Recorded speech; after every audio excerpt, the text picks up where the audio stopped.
Okay, welcome to Essential Maths. This is Algebra Essentials.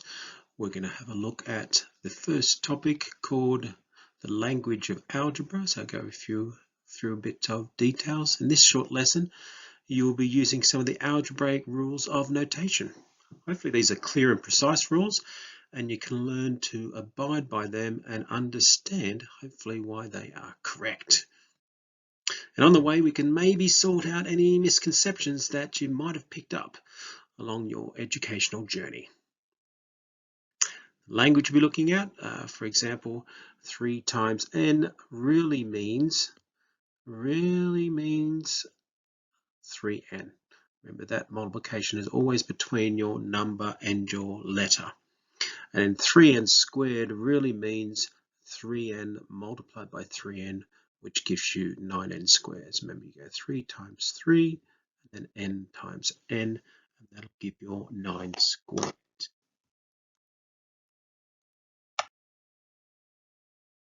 Okay, essential points to remember. Equations must always balance.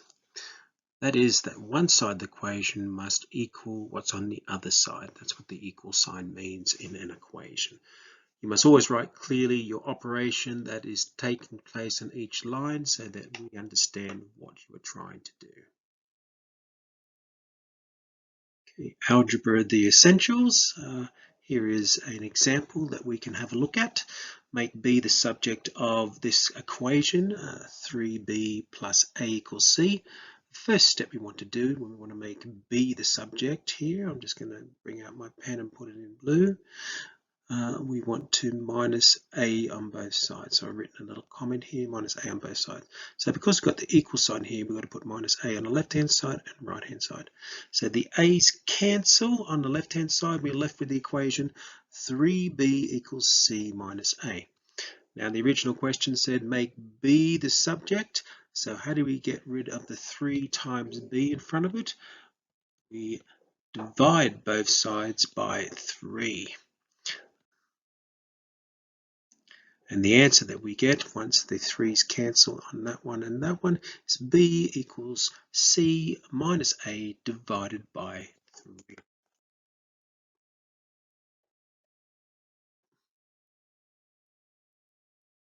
Now I'd like to go through some algebra misconceptions. First one is a times a times a is equal to a cubed, not 3a. That's not the rule we use. When we get the index laws, we'll find out that in more detail once we apply the rules. 1 on a plus b is not equal to the separate of 1 on a plus 1 on b. Here's an example below. For example, 1 over 1 plus 2 is not 1/3, but we have a look, 1 over 1 plus 1/2.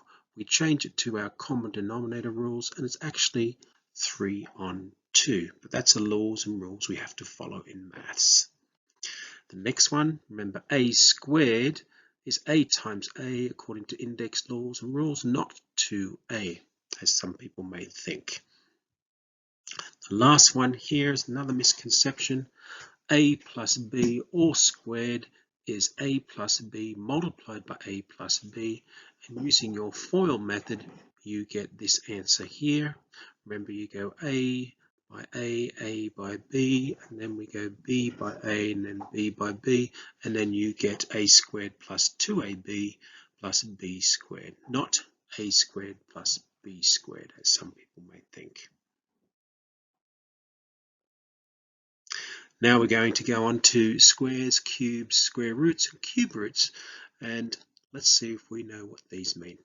A number that is multiplied by itself implies the number has been squared. Simple enough, yeah, 3 by 3, 6 by 6. That means 4 squared means in words 4 times 4 equals 16, and you can write it down as the notation 4 to the power of 2, which equals 16. A number that is cubed is written down 3 times and multiplied. So cubed means written down 3 times. An example here is 3 cubed means 3 by 3 by 3, and in the middle you can see it's been multiplied, which equals 27, or using the rule 3 to the power of 3, that little number in the top right is equal to 27. Algebra.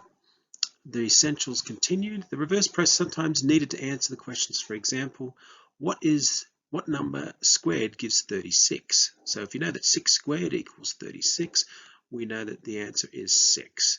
Reason, 6 is the square root of 36, and there's the symbol, the square root symbol. Sometimes the square root symbol means to the power of a half, but we'll go in more detail when we start learning the index laws in greater detail. The next question, what number cubed gives 64? So what number multiplied by itself 3 times gives 64? That number is 4. Reason, the cube root of 64 is 4. The cube root of 64 is that. Sometimes the cube root can look like this in terms of index laws notation. We can say 1/3. Okay, going through some examples here. Example 1, just to test your knowledge and understanding. Hopefully it's sinking all in. These are the basics that I want you to understand. Example 1 says find A 4 squared, B 6 squared, C 5 cubed. The second part, use your answers to find these other alternatives, the square root of 16, square root of 36, and the cube root of 125. Pause this video to answer the questions to the best of your ability for about a minute or two, and here come the answers on the next slide. So the answers here are 4 squared equals 4 times 4, 16, 6 squared equals 6 times 6, 36, and 5 cubed equals 5 times 5 times 5, 125. Now the square root of 16 is equal to 4. Reason, 4 squared equals 16. We should know all our rules for our squares and cube numbers. 36 equals 6 because 6 squared equals 36. And then the cube root of 125 is 5 because 5 cubed equals 125. Well done if you got all those answers right. Great job. I'll see you in the next lesson on Algebra, the Essentials.